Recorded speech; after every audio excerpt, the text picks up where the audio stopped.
Estimados irmãos e irmãs em Cristo Jesus, que a graça e a paz do Senhor seja com todos. Neste momento vamos ler a palavra do Senhor para a nossa reflexão, a nossa meditação.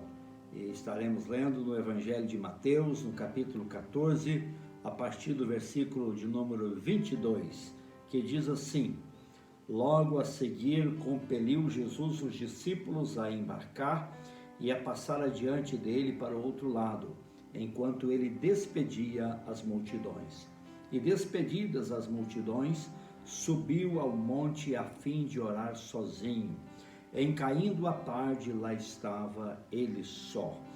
Entretanto, o barco já estava longe a muitos estádios da terra, açoitado pelas ondas, porque o vento era contrário. Na quarta vigília da noite, foi Jesus ter com eles, andando por sobre o mar. E os discípulos, ao verem-no andando sobre as águas, ficaram aterrados e exclamaram: é um fantasma! E tomados de medo, gritaram. Mas Jesus imediatamente lhes disse: tende bom ânimo, sou eu, não temais. Respondendo-lhe Pedro, disse: se és tu, Senhor, manda-me ir ter contigo por sobre as águas. E ele disse: vem. E Pedro, descendo do barco, andou por sobre as águas e foi ter com Jesus. Reparando, porém, na força do vento, teve medo e, começando a submergir, gritou: salva-me, Senhor! E prontamente Jesus, estendendo a mão, tomou e lhe disse: homem de pequena fé, por que duvidaste? Subindo ambos para o barco, cessou o vento. E os que estavam no barco o adoraram, dizendo: verdadeiramente és filho de Deus. Que Deus abençoe a sua bendita e gloriosa palavra nos nossos corações. Eu quero trazer uma breve reflexão nesse texto com esse título da mensagem: Indagações em tempo de crise. Nas nossas crises ou nas crises que experimentamos aqui na Terra, aparecem muitas indagações das pessoas.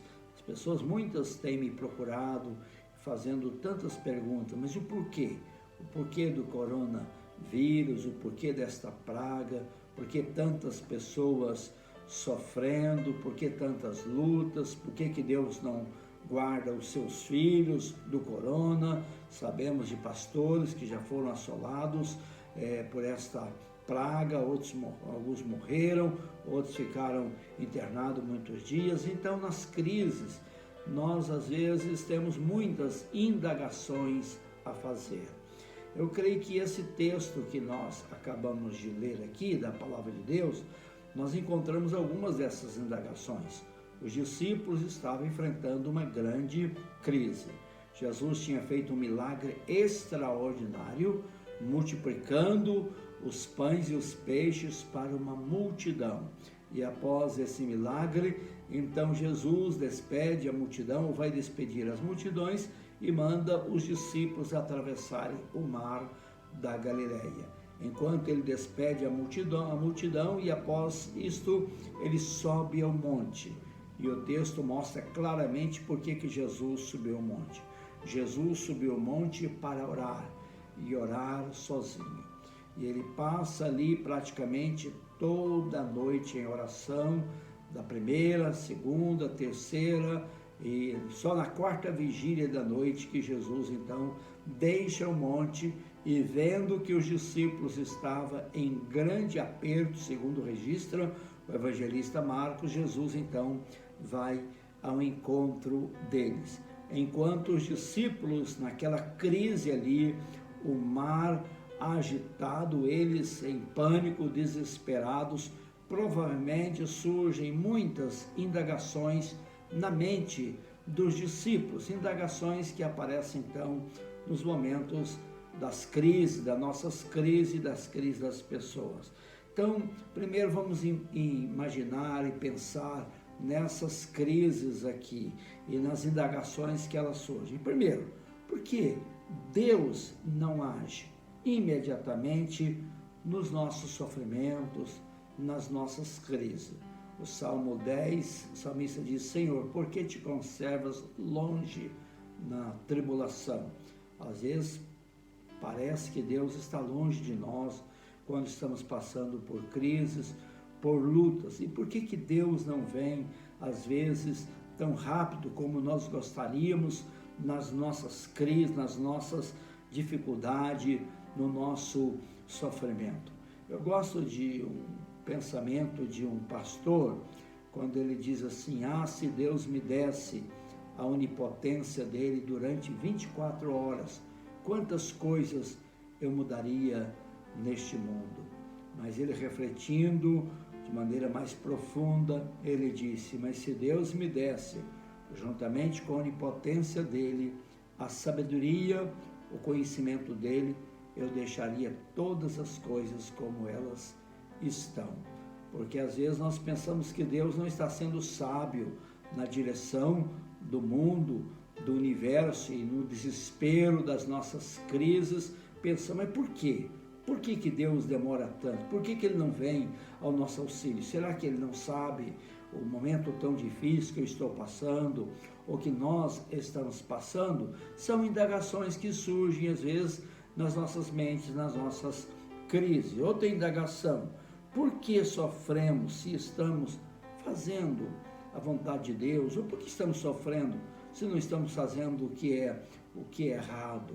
Os discípulos estavam naquele barco atravessando o mar da Galileia, e a Bíblia diz que foi Jesus que os impeliu a atravessar o mar, e eles prontamente obedeceram o mestre. Eles estavam fazendo a vontade de Jesus, mas mesmo fazendo a vontade de Jesus, obedecendo a Jesus, eles estão numa grande crise, a ponto de entrar em pânico, em desespero total.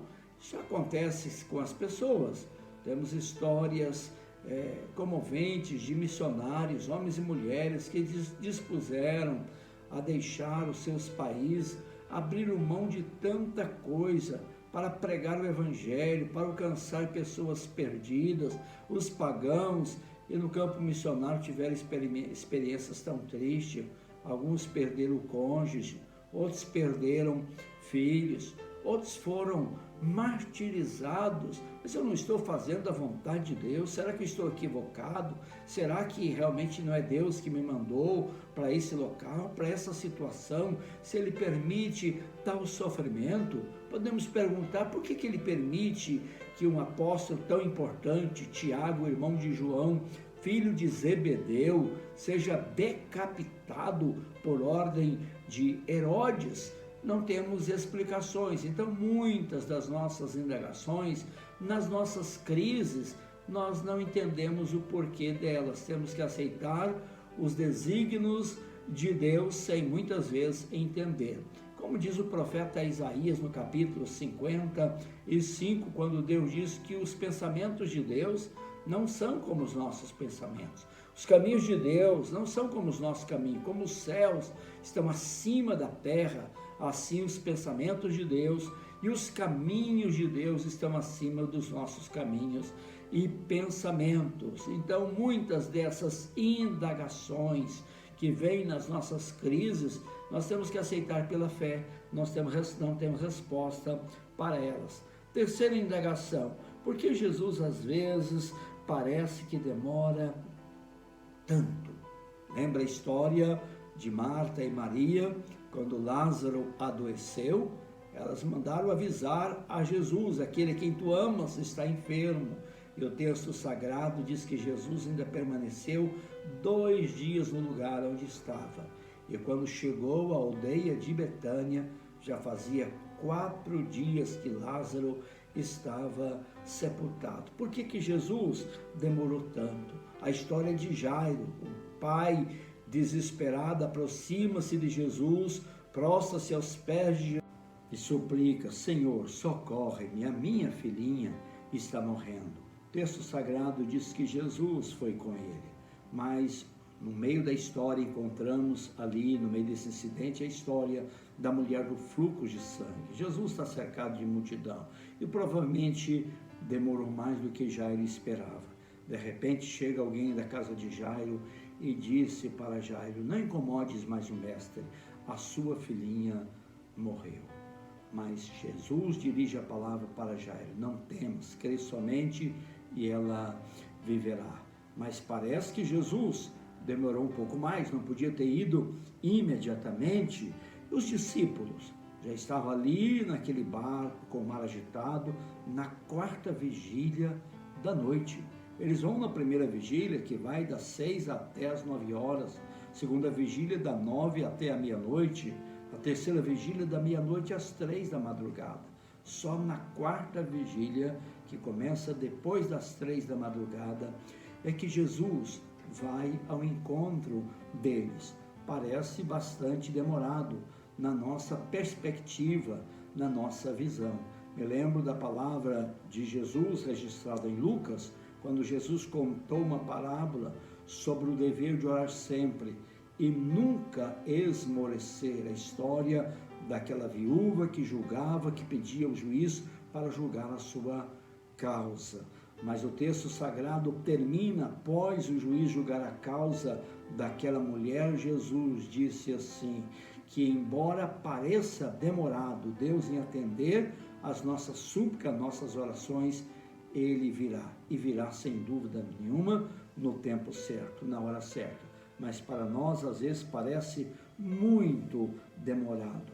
Uma coisa curiosa nesse texto aqui dos discípulos no Mar da Galileia, porque quando Jesus vai ao encontro deles na quarta vigília da noite, diz o texto sagrado que Jesus estava a ponto de passar adiante. E quando eles veem Jesus caminhando sobre o mar, e não vai em direção deles a ponto de passar adiante, eles exclamam: mas que personagem é essa? Será isso um fantasma? E tomados de grande medo, diz o texto, que eles gritam. Mas Jesus disse: não temas, sou eu. Quando Pedro disse ao Senhor: deixa-me ir ter contigo. Quando Pedro sai do barco e vai ao encontro do Senhor Jesus Cristo. E quando ele vê que o vento bate mais forte, as ondas altas, Pedro então é tomado de grande medo e começa a afogar. Quando ele clama: Senhor, socorre-me. E Jesus então estende as mãos, tirando Pedro daquela situação, e disse: por que duvidastes, homem de pequena fé? Será? Eu fico pensando por que desta medo de Pedro. Será que naquele momento ele pensou que realmente não era Jesus, que era um fantasma? Será que ele pensou que não havia a realidade de Jesus? Eu acredito que isso acontece muitas vezes na vida das pessoas que estão passando por crise. Mas será que Deus é real? Será que Deus está me ouvindo? Será que Deus vai me socorrer? Às vezes aparecem essas indagações nas nossas crises. Então esse texto, sem dúvida nenhuma, é um texto que traz lições bastante preciosas para nós nos momentos das nossas crises. Agora vamos observar as atitudes a serem tomadas em tempo de crise. Primeira atitude interessante: não blasfeme, não desista de Deus. Marta e Maria, quando Jesus vai ao encontro delas, o que elas disseram: Senhor, se o Senhor estivesse aqui, o meu irmão não teria morrido. Mas nenhuma atitude. Muitas pessoas realmente, nesses momentos de crise, de angústia, demonstram realmente o que tem no seu coração. Não tem amor a Deus. E eles chegam a blasfemarem contra Deus. Alguns caem num período de grande murmuração. Murmurar contra Deus é um pecado gravíssimo e revela incredulidade nas nossas vidas. Outras pessoas às vezes não chegam a blasfemarem, nem chegam a murmurar, mas nas suas crises desiste de Deus, vira as costas para Deus. Onde Deus está? Se Ele não me socorre, se Ele não se importa por mim, e acaba se desviando, saindo dos propósitos do Senhor. Não tome essas atitudes negativas. Pelo contrário, Continue a esperar. Ele tardará, mas ele não falhará. Ele virá ao seu encontro. E ele virá na hora certa, na hora dele, a hora que ele achar que é o melhor, tanto para você como para ele mesmo. Então, ele vai se manifestar. E quando ele se manifestar, faça como os discípulos, receba-o com alegria no seu coração. O texto sagrado diz que os discípulos receberam Jesus com alegria. Receba também com humildade no seu coração, como Marta e Maria, que vão ao encontro de Jesus fora da aldeia e prostra-se aos pés de Jesus. Como Jairo, que chegando perto de Jesus, prostra-se adorando. Como o leproso, que prostra-se aos pés de Jesus e diz: Senhor, se tu quiseres, tu podes me purificar.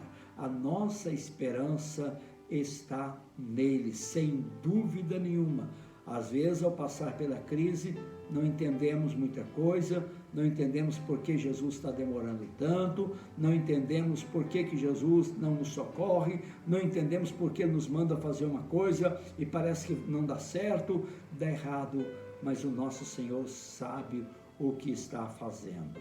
Ele conhece o meu coração, conhece o seu coração, mas nós não conhecemos de fato o nosso coração. E às vezes Deus permite tudo isso para ver o que está no nosso coração. Então, diante das crises, vem essas indagações que às vezes não temos resposta.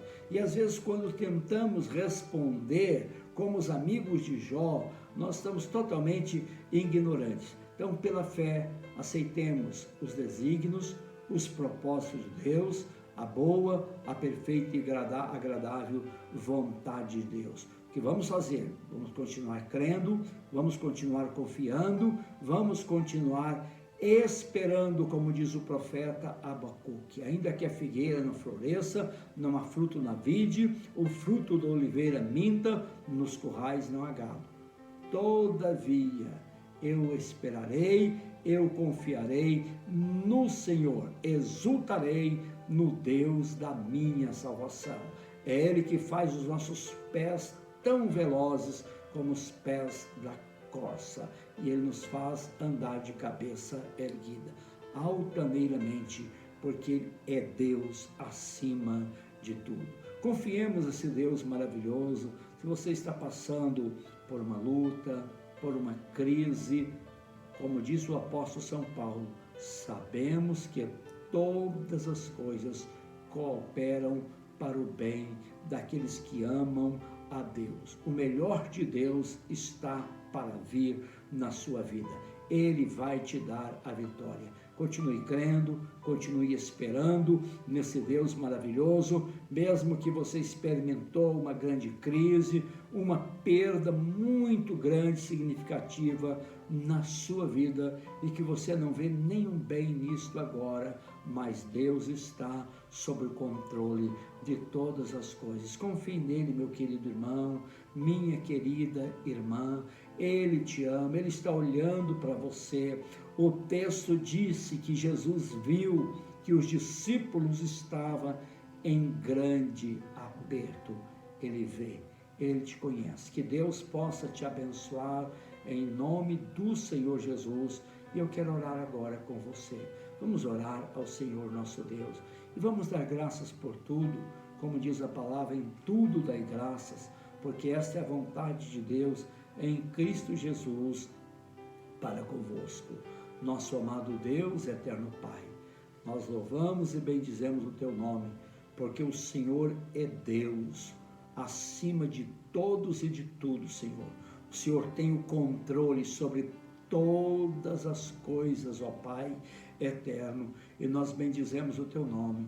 E agora eu quero pedir a Tua graça, a Tua bênção para aqueles que estão enfrentando grandes crises, lutas, tribulações, adversidades da vida. Senhor, socorre os Teus servos, abençoa, Senhor, o Teu povo, abençoa os Teus filhos, ó Deus, e ajuda-nos, ó Deus, nas nossas crises, nas nossas angústias, a continuar a crer, a continuar a confiar, a esperar no Senhor. Livra-nos da murmuração, livra, ó Deus, de desistirmos, livra-nos, ó Deus, da blasfêmia, livra de tudo que é contrário, ó Deus, à tua vontade. Abençoe-nos com a tua graça, com a tua presença, e ajuda-nos, ó Deus, a esperar pacientemente no Senhor, o nosso Deus. Abençoe cada um que está nesse momento participando dessa oração, desta meditação. Conceda aos teus servos a tua graça.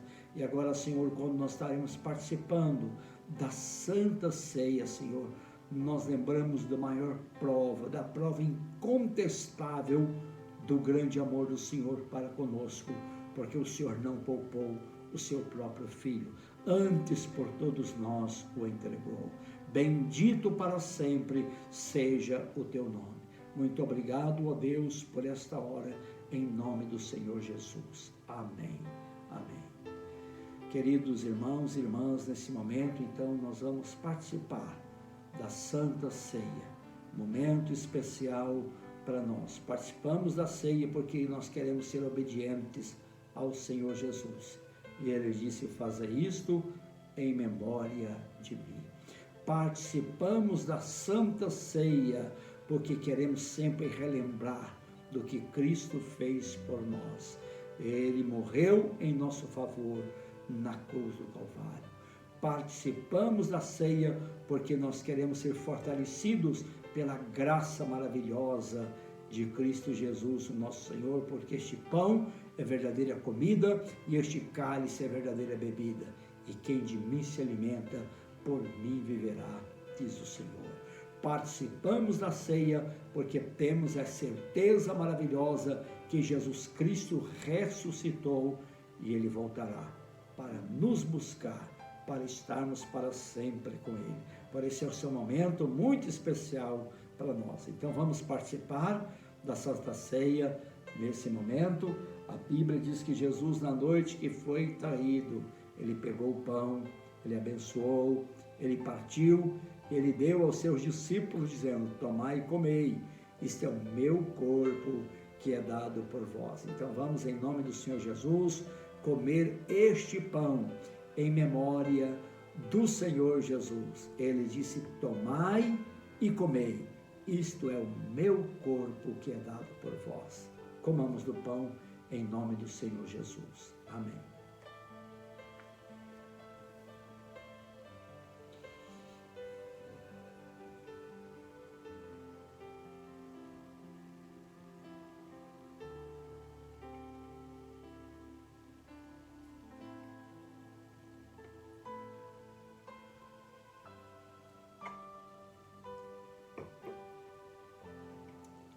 A seguir, ele tomou o cálice, deu graças e deu aos seus discípulos, dizendo: bebei dele todos, este é o meu sangue, o sangue da nova aliança, derramado em favor de muitos, para a remissão de pecados.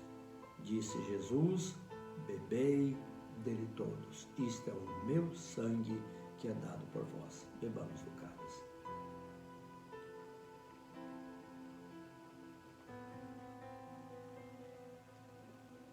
Senhor, muito obrigado por esse momento tão especial, quando lembramos que o Senhor morreu por causa dos nossos pecados, das nossas transgressões, mas o Senhor ressuscitou para nos declarar justificados, perdoados diante do Pai. Nós bendizemos, ó Deus, o teu nome. Aceita, Deus, a nossa gratidão, em nome de Jesus. Amém. Queridos irmãos, primeiro domingo do mês de julho, nós sempre celebramos o aniversário da nossa igreja no segundo domingo de julho. A nossa igreja está completando 59 anos de igreja organizada. Ela foi organizada em 1961. Mas ela começou antes, ela começou em 1960. Então, na verdade, nós temos 60 anos de igreja organizada aqui na Asa Sul, no plano piloto. Mas celebramos a data quando ela foi organizada juridicamente.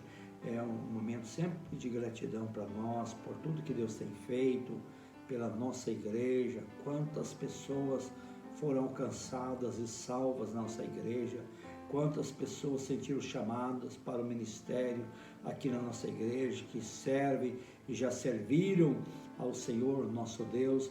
É um momento de gratidão ao Senhor. Felizmente, a gente não pode ter uma grande celebração no templo, mas nós vamos estar louvando a Deus e agradecendo a Deus pela igreja, e eu vou trazer a mensagem do próximo domingo lá para a nossa igreja. Provavelmente não vou fazer isso um pouco antes, talvez filmando no sábado, mas no domingo à noite então vai ter o culto e eu vou estar ministrando a palavra do Senhor nosso Deus. Eu quero que você participe desse momento de gratidão para a nossa igreja. Que Deus possa te abençoar, meu irmão, minha querida irmã, que Deus te dê uma semana de bênção, de paz, em nome do Senhor Jesus Cristo. Que a graça de nosso Senhor Jesus Cristo, que o grande amor de Deus, o nosso Pai, a comunhão, a consolação do Espírito Santo, seja com todos nós agora e para sempre. Amém, Senhor. Amém.